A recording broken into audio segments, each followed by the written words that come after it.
वर्ग तर आपला शेतकऱ्याचा सगळा, आणि म्हणणार तुम्हीच की हे नाही ते नाही, आणि निवडून देणारे तुम्हीच, त्यापेक्षा देणारेच तुम्ही बना ना. दादा, प्रकाश आंबेडकर साहेब आलते, नेमकी काय चर्चा झाली? नाही, भेट देण्यासाठी सदिच्छा भेट म्हणले तर त्यांनी सांगितलं आहे सगळं. आपण एकत्र निवडणूक लढणार आहात का, याबाबत काही चर्चा झाली? नाही, आता ते 30ला सगळं सांगतो. 30 तारखेपर्यंत समाजाला सांगितलेलं आहे की आपण गावागावातून चर्चा करा 2 विषयावरती, निवडणूक लढवायची का, आणि दुसरं अपक्ष एक उमेदवार द्यायचा का. या 2 विषयासाठी त्या दिवशी जे चर्चा बैठकीत झाली आपल्या अंतरवालीतल्या, त्या 24 तारखेच्या, त्यानंतर 30 तारखेपर्यंत आपण त्यांना वेळ दिला होता की 30 तारखेला आपण निर्णय घेऊ. तुम्ही गावागावातून अहवाल असा आणा. गावागावात काहीच विचारायचं नाही आहे, जिल्ह्यात काहीच विचारायचं नाही, एवढंच विचारायचं आहे फक्त की निवडणूक लढवायची का, आणि दुसरं आपण अपक्ष म्हणून एकच उमेदवार द्यायचा का. तो अहवाल येईपर्यंत 30 तारखेपर्यंत मी समाजाला मायबाप मानलेलं आहे, त्यामुळं समाजाला पुन्हा ते विचारल्याशिवाय, ते अहवाल आल्याशिवाय मी कुठला निर्णय आता तुम्हाला सगळं 30ला सांगतो. तुम्ही त्या दिवशी आवाहन केलं होतं की जर आपण निवडणूक लढत असेल तर त्या 4 जातीचा प्रामुख्याने समावेश असला पाहिजे, तर त्या 4 जातीच्या समावेशाच्या संदर्भात आज काही चर्चा झाली का? नाही, मी त्यावेळेस सांगितलं होतं करायचं तर मग सगळ्या जाती धर्माचं. मी तर एक तर स्पष्ट सांगितलं होतं की आपल्याला राजकारण मला कळत नाही, नकोच. किंवा दुसराही पर्याय सांगितला होता की पक्ष कोणचाही असू द्या, तुम्ही त्यांच्याकडून बॉन्ड घ्या लेखी आणि त्यांना पाठिंबा द्या. नाहीच केलं तर विधानसभेच्या टायमाला आपण बघूयात काय करायचं ते. त्या समाज शेवटी मायबाप मानल्यानंतर त्यांनी सांगितलं 7 महिने आम्ही तुमचं ऐकलं, तर आता एवढेच आमचं ऐका, मार्गदर्शन म्हणून फक्त केलं तर तुम्हाला राहायचंच उभा. मी तर करणारच नाही आहे राजकारण, मी स्वार्थी नाही आहे. माझा उद्देश सामाजिक चळवळीवर माझा खूप विश्वास आहे. सामाजिक चळवळीतून, जन आंदोलनातून माझ्या गोरगरीब मराठ्यांना न्याय मिळवून द्यायचा, त्यावरती आत्ताही ठाम आहे मी.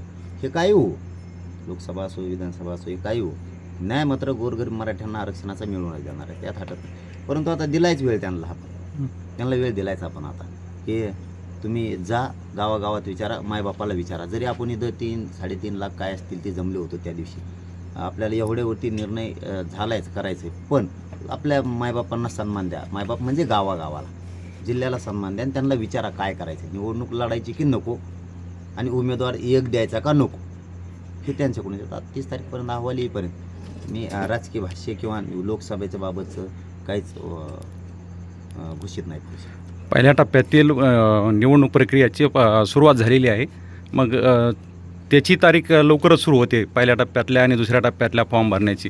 तर त्या दृष्टीनं आपलं काय पुढचं पाऊल राहणार आहे? नाही, ते तर विषयच नव्हता ना, त्यावेळेस काही ठरलेलंच नव्हतं. समाजानं काय करायचं, आपण काय करायचं, काय नाही केलं पाहिजे. परंतु कुठं परिवर्तन मिळवायचं असलं, आपल्याला कुठं जर न्याय मिळवायचा असला, तर ज्यांच्याकडून अपेक्षा आहे ते जर देणार नसले, ज्यांच्याकडून अपेक्षा आहे ते जर देणार नसले, तर तुम्हाला देणारं बनावं लागतं. तुम्ही किती दिवस भांडत बसणार आहे, कोणचं आरक्षण द्या, मग मराठा असू द्या, दलित बांधव असू द्या, मुस्लिम बांधव असू द्या, धनगर बांधव असू द्या, 12 बलुतेदार असू द्या, किती दिवस भांडणार आपण. ओबीसी बांधव पण असू द्या की द्या आरक्षण, द्या आरक्षण, त्यापेक्षा देणारे बना. हां, तुमच्यावर केस होती, तुम्ही कोणाला सांगताय, नेत्याला, तो तुमचं ऐकतो का, नाही ऐकत, मग तुम्हीच देणारे बना ना, तुम्हीच त्याला बनविलेलं आहे. खोट्या केसेस, कुठं बैठका घेऊ नका याचे, कुठं बोर्ड लावले याचे केसेस, बैठकाला जाऊ नका याचे, रॅली काढली याचे गुन्हे, असले जर चिल्लर चाळे खेळणार असले सरकार, तर देणारे तुम्ही बा. मग तुम्ही आता उद्या कापसाचं म्हणणार, कापसाला भाव नाही, तुम्ही उद्या तुरीला भाव नाही, तुम्ही सोयाबीनला भाव नाही, कांद्याला नाही, द्राक्षाला नाही असं म्हणणार.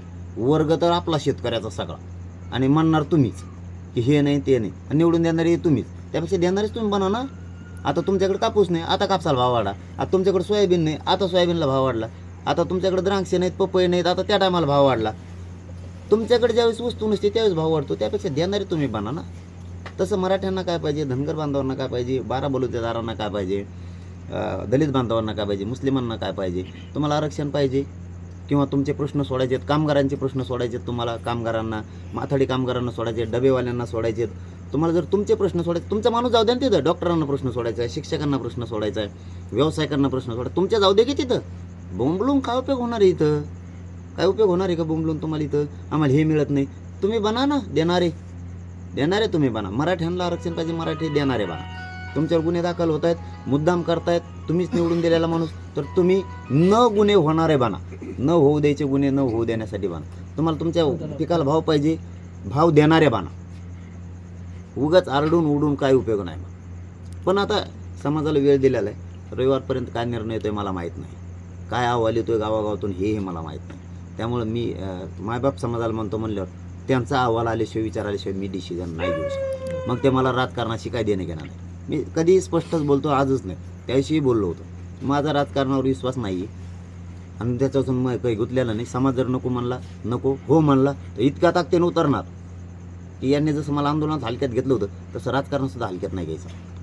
बरं, तुम्ही आता जी आपल्या पुढील आंदोलनाची किंवा राजकीय भूमिकेची जी लाईन ओढली ती प्रस्थापित विरुद्ध विस्थापित, मग विस्थापिताचे उमेदवार देणार का प्रस्थापित पक्षाचे किंवा कोणी प्रवेश केला तर तसे उमेदवार देणार, याबाबत आपली काय भूमिका आहे? प्रवेश म्हणजे आमचं परत पाहिल्यासारखं तो थोडा होईल. हे बघा, आता 20ला क्लिअरच चित्र करू आपण. 30ला आपण क्लिअरच करू. 2 वेळी सांगितलेलं आहे, गावात जायचं, तालुक्यात जायचं, जिल्ह्यात जायचं आणि एकच विचारायचं, निवडणूक मराठ्यांनी लढायची का, आणि अपक्ष सगळ्यात मिळून एकच उमेदवार द्यायचा. किचकिच नाही, सुटसुटीत काम सांगितलेलं आहे, तेवढंच करायचं. उमेदवार बी होणार, काय व्हायचं ते होणार. तुम्ही पुढेही माझ्या बघा, तेच सांगतो मी की हलक्यात कोणी कोणाला घ्यायचं नाही. आता वंचितकडून जर प्रस्ताव आला तर याबाबत तुम्ही म्हणजे काय भूमिका? नाही, आता 30लाच सगळं होईल. काय होतं, मी पुन्हा त्याच विषयावर येईल, मी सुद्धा आणि तुम्ही सुद्धा, की शेवटी आता समाजाच्या हातात मी सूत्र दिले सगळे. म्हणजे समाजाशी चर्चा करून पुढील निर्णय. हां, त्या दिवशी झाला आहे, परंतु तेवढ्यावर न करता गावात राहिलेल्या मायबापांना सुद्धा सन्मान देणं गरजेचं आहे महाराष्ट्रातले. म्हणून त्यांना विचारणं काय अवघड आहे, त्यांना विचारायचं, करायचं आहे का. आणि त्याच्याच बरोबर इलेक्शनचे वारे आहेत लोकसभेचे, तेव्हा लोकसभेच्या संदर्भातल्या चर्चा झाल्या आणि पुढील वाटचाल कशी करायची याच्यावरती चर्चा झाली. सर, लोकसभा इलेक्शनच्या बाबतीत नेमकी काय चर्चा झाली? आपण संयुक्त असे लढणार आहेत का? प्रस्ताव वेळ वगैरे दिलाय? वेळ येईल त्यावेळेस सांगतो ना काय. बरं, ठीक आहे. उद्या आपली प्रेस आहे, त्या प्रेसमध्येच काही होईल का जाहीर? नाही, उद्याच्या प्रेसमध्ये नाही. बरं. चर्चा सकारात्मक झाली. भेटलो म्हणजे सकारात्मकच असते. चालेल, आपली परवानगी आहे का सगळ्यांची निघायला? देश विदेशातील प्रत्येक घडामोडींचे लाईव्ह अपडेट मिळवण्यासाठी आता साम टीव्हीच्या सर्व सोशल मीडिया प्लॅटफॉर्मला लाईक, फॉलो आणि सबस्क्राईब करा. तसंच सर्व नोटिफिकेशनसाठी बेल आयकॉन प्रेस करायला विसरू नका.